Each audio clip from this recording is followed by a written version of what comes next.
Curious George Chasing Waves. George loves to travel. This weekend, the man with the yellow hat took George and his friend Marco to visit Professor Wiseman at the beach. George was excited. They got to fly in a special airplane called a float plane. It landed on the water. Professor Wiseman was waiting for them with a raft. George and Marco climbed aboard so the man and the professor could pull them to the beach. But George was curious. They were standing so far from the shore. Why wasn't the water deeper? "It's low tide," Professor Wiseman explained, "and I'm standing on a sandbar. It's a big pile of sand underwater. The tide brought it in. The tide is when the gravity of the moon pulls on the ocean and makes the water come in and go out." George was amazed.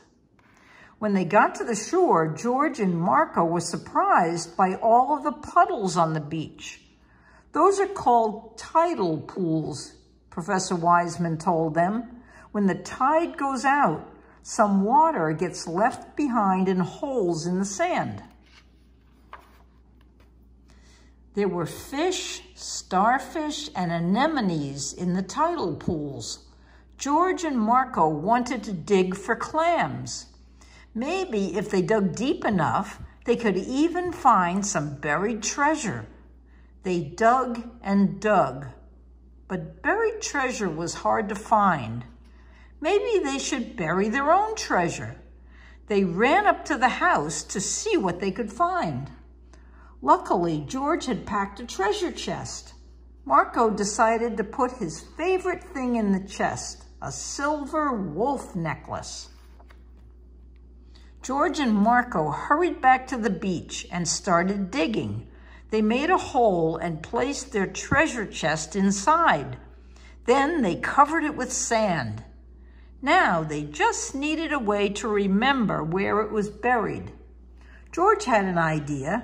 He could measure how many steps there were between their hiding spot and the pier.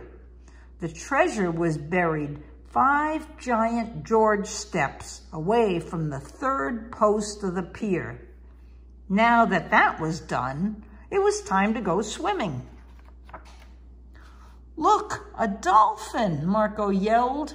They ran to the end of the pier to get a closer look. Did you know that dolphins look like fish, but they're really mammals? A dolphin breathes air through a hole in the top of its head. George was surprised. "That's right," Professor Wiseman said. "This one is friendly. His pod usually comes in with the tide. A pod is a group of dolphins that travel together." "He looks like he wants to play," the man said. George and Marco weren't the only ones who wanted to swim. Swimming with the dolphin was fun. He could move very fast and stay underwater for a long time, much longer than George or Marco could hold their breath. The dolphin even found Marco's mask underwater when it fell off. Dolphins are excellent at finding things. They use something called sonar. He made sounds underwater, and the sounds bounced off the mask and told him where to find it, Professor Wiseman said. Marco thanked the dolphin, and they started swimming back to shore. "Why can't we walk back?" Marco asked. "I thought you could touch the bottom." "We could before, but the tide has been coming in while we've been playing. Now we have to swim," the man explained.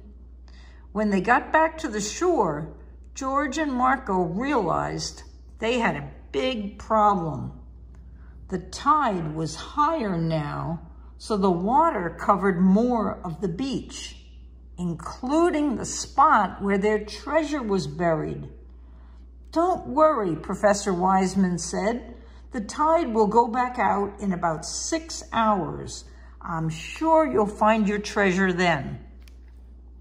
Later that afternoon, when the tide had finally gone back out, George measured 5 giant steps from the 3rd post of the pier. He and Marco started digging at the spot, but their treasure chest wasn't there. Then Marco spotted something. "Look, George," he pointed, "it's our treasure chest." The tide was so powerful, it had carried their treasure chest down the beach. George opened the treasure chest, but it was empty. The treasure was gone. Marco had lost his favorite thing, his silver wolf necklace. George wanted to help find it, but what if it was in the ocean? They'd never be able to find Silver Wolf way out there. Then George remembered someone who could.